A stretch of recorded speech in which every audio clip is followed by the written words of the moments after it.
Time to talk to the Health Minister now, Mark Butler, about the COVID situation. To take us there, here was the Vice President of the Australian Medical Association, Chris Moy, on the decision to recommend a fourth vaccine dose for everyone over 50 and make it available for those over 30.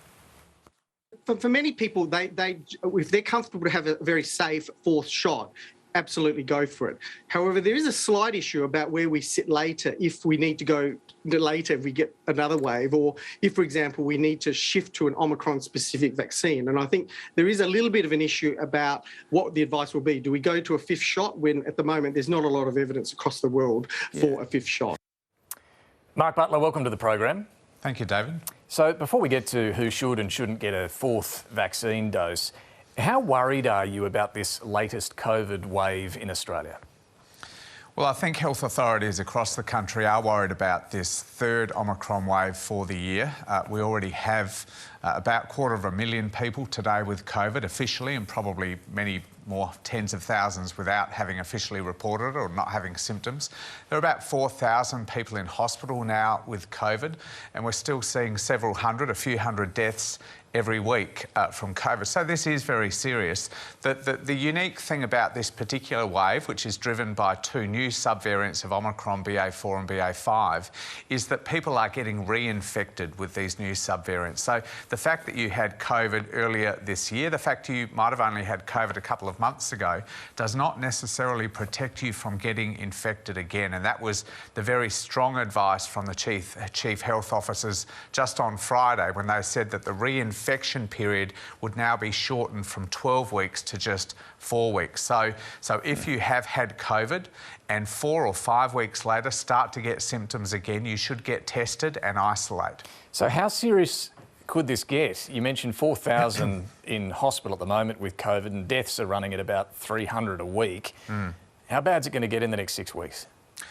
Well, I think across the states we expect case numbers to continue to climb for some weeks yet. We're still relatively early in winter. Hospitals are still pressured by influenza as well as a range of other illnesses. So there is very real pressure on our hospital system right now, and health authorities are worried that hospitalisations will climb even more quickly, which is why we've acted so quickly to get those fourth doses broadened in terms of eligibility, and why today I've announced a much broader access to these very effective antiviral medicines. Well, tell us about that. So the antivirals have been limited to those who have underlying conditions. What are you announcing today? Well, I'm announcing today that everyone aged 70 or over will have access to these antiviral medicines. So tablets, capsules that you can take at home. Only recently, to get antiviral treatment, you had to go into hospital and have it intravenously. So now, if you are over 70, you will automatically have access to those medicines on the PBS. So probably only $6 just for a round of that. If you're over 50, you'll have to show that you've got a couple of risk factors that make you particularly vulnerable to severe COVID, which might end you up in hospital. But if you are such a person, you should also take that advice from your GP. These are cheap medicines and they are very effective. They'll reduce the incidence of severe disease across the community and, very importantly, relieve that pressure we're now seeing build on our hospitals. I assume they have a shelf life. I think the shelf life for these treatment drugs are only about 18 months. How long until the ones we've got? And I think we've got more than 2 million courses of them. How long before they have to be disposed? Yeah, well, the former government ordered 1.3 million doses of these two medicines, Paxlovid and Molnupiravir, and to their credit they did. But the problem is they've been sitting in warehouses rather than getting out into people actually doing their job, which is why we've made this decision. We're talking with the companies now and the authorities about those shelf lives to make sure that we get the full benefit of the medicines that the former government ordered. We'll have further to say about that in due course. So they might be given a longer shelf life, basically.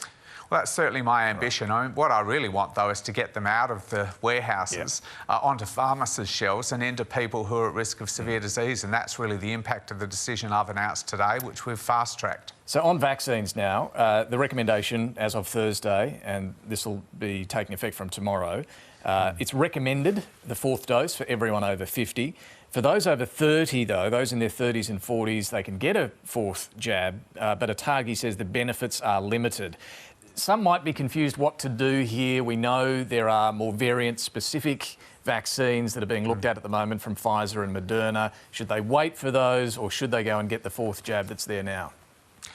Well, the real driver of the fourth dose decision is to protect people who might be at risk of severe disease during this winter, this third Omicron wave, which we've just talked about. And there's not a lot of evidence that people who don't have underlying health conditions aged 30 to 49 are at particular risk of severe disease, which is why it's a fairly soft recommendation, just really the ability, if you want a bit of a boost to your immunity and you're of that age, you can go out and get a fourth dose. My overriding message for that age group, though, is get your third dose. There are still about 2.5 million people in their 30s and 40s who haven't got their third booster dose. That's the real kicker. That's the thing that gives you a very big boost in immunity against severe disease or even worse. And there are still more than 5 million Australians who've had their second dose more than 6 months ago, but haven't yet had that crucial booster, which is why we've rolled out the information campaign we had. The boosters are critical. Third doses are critical. Now, if you've had that, by all means, think about a fourth dose. And if you're over 50, it's recommended you get a fourth dose because that will lift your immunity over the course of this winter. Well, just on that third dose, the figures you point out there, around 5 million Australians haven't had the third dose. It's nearly a third of the eligible population. It's even worse amongst Indigenous Australians. Nearly a half haven't had that third dose. So what more can you do to get that third dose rate up? Well, we're trying to talk about it every chance we get, David, and we've also rolled out an information campaign that I asked my department to do as soon as I was appointed. I mean, I made a criticism of the former government before the election campaign that there just wasn't enough energy around the importance of boosters. You know, too often the message was it was almost just a nice thing to get rather than something that was critical to your protection against particularly these Omicron variants. I mean, the message from our health authorities is clear. 2 doses of the vaccine is simply not enough to protect you fully against this Omicron variant. If it's so critical, though, and you know, you're right, you talked about this before the election. Before the election, you even suggested an incentive payment of $300 for people to get a vaccine. Why don't you come up with an idea like that might actually shift this number, get more people having that third dose? Well, we've put out an information campaign. We think that is the way to start to reinforce the importance of getting this third dose. As you say, there are particular cohorts in the population that have lower than average rates. There's an information campaign particularly targeted to First Nations communities to get that rate up from about half where it is now, although I have to say very pleasingly it's much higher than that amongst older members of First Nations communities. We've got to just improve awareness for people. Is that enough? I remember pointing information campaigns, I'm sure, help, but we no longer have the sort of requirement to get the third dose that we had for the second dose. Let's be honest, that's why the second dose rate is so much higher than the third dose. Of course, of course. Look, we've moved to a different phase of the pandemic, David, now. We're beyond the emergency phase where you see lockdowns and mandates and emergency payments and such like. We really are at the point now where there needs to be maximum information to the community so that they can make informed decisions themselves and make sure they have available to them vaccines, including the fourth dose, medicines if they're at risk of severe disease. That is the approach, I think, deep into the third year of a pandemic. Well, you say we've moved to a new phase of the pandemic, but you just told us we're in a new wave that's very serious. We're going to see hospitalisations increase. You're worried about this. Are we really in a new phase of the pandemic where we don't need to consider some of these old measures, like mask mandates in particular? Why don't we look at that just for the next 6 weeks?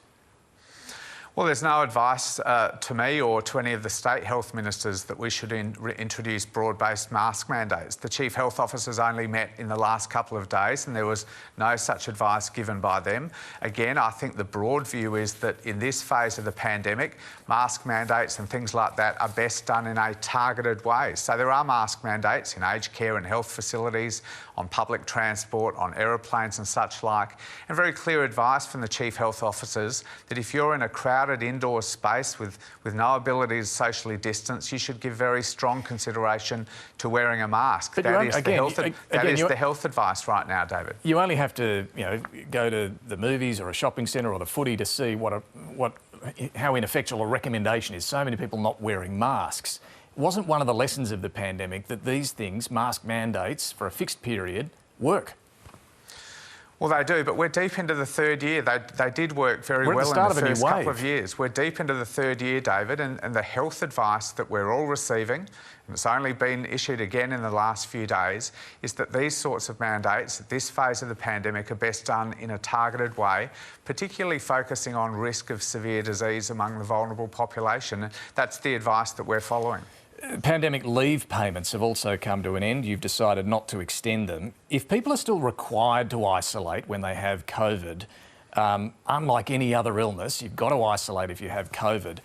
Why shouldn't they be given sick pay? Look, this emergency payment was designed by the former government and the state government, so it's a co-owned scheme, if you like, to come to an end on the 30th of June. And look, we've got $1 trillion in debt. We have eye-watering deficits as far as the eye can see, and at some point emergency payments of this type have to be wound up as we move into this new phase, and that's a decision former governments took, and it's a decision we've decided to follow as well. But again, we're in this new wave that you've just talked about how serious it is.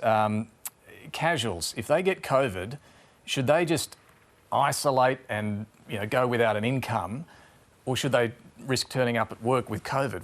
What's your advice to them?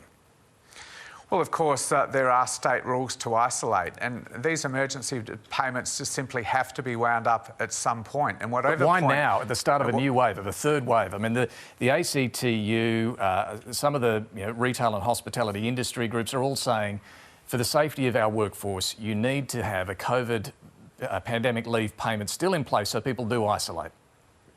I accept that whenever you end an emergency payment of this type, it is going to impact people, and I deeply regret that, of course. But at some point, these emergency payments simply have to be wound up. We don't have the financial capacity to keep making them forever.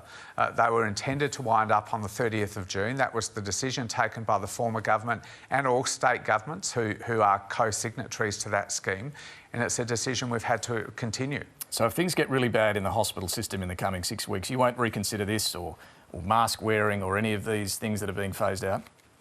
Well, look, of course, governments remain open to considering developments in this pandemic, and we take the health advice, and we are committed to making sure that we do everything possible to get through this winter safely. That's why we've acted so quickly to bring new energy to the fight against COVID, extending hospital payments to the states for 3 more months, $750 million. As I said, extending eligibility to vaccines, to treatments, a new information campaign to promote the importance of boosters, bringing Jane Holton in to commission advice about the fitness for purpose of our vaccine and treatment procurement arrangements. There is real energy we're bringing to this fight against COVID. OK, but just to be clear here, if someone advises you, apart from all those groups that are currently advising you, the pandemic leave payments are going to be important in the next couple of months through the winter to keep people at home who've got COVID, will you reconsider this? Well, look, we've said these emergency payments can't continue forever. We have an extraordinarily difficult budget position, which means hard decisions have to be made. But of course, we will keep an eye on all of the developments in this pandemic and make sure the community is protected. All right, so some opening there is how we should read this. If things get worse, you might come back to this. Well, look, this pandemic is a fluid pandemic and it's not behind us by any means. Right. But we need to be honest with the Australian people. The budget is in a very bad position and emergency payments cannot be continued forever. The other thing you've decided not to extend are the about 70 different telehealth services that were put in place to deal with COVID. Doctors are pleading with you to reconsider this one as well, again, pointing out the pandemic isn't over. Will you reconsider any of those telehealth services? Well, some doctors are, David, and some doctors have made the point that clinically it's a very good decision to put a limit on telephone consultations. Again, this was a decision taken and telegraphed by the former government many months ago. The important thing for your viewers to understand, David, is that telehealth is now a permanent feature. Although it's obviously always best, if possible, to have a face-to-face consult with your doctor, if you need to consult with them remotely, you can still do that for short consults and for longer consults. The decision, though, is to limit telephone consults, where there's no face-to-face engagement at all, to consults up to 20 minutes. And the clinical advice to me and to my former colleague, Greg Hunt, was that there's good reason for that. For complex, longer consultations, that face-to-face engagement you get, either in person or at the very least through FaceTime or Skyping or whatever face-to-face video consult you do, is clinically important. That's why I've continued that decision. What if you're an older or vulnerable Australian, not so good at Skype, you don't have a high-speed internet connection perhaps, but you want that longer consultation to find out all your conditions, whether you should get these antivirals that we were just talking about? I don't understand why you can't just do it on the phone.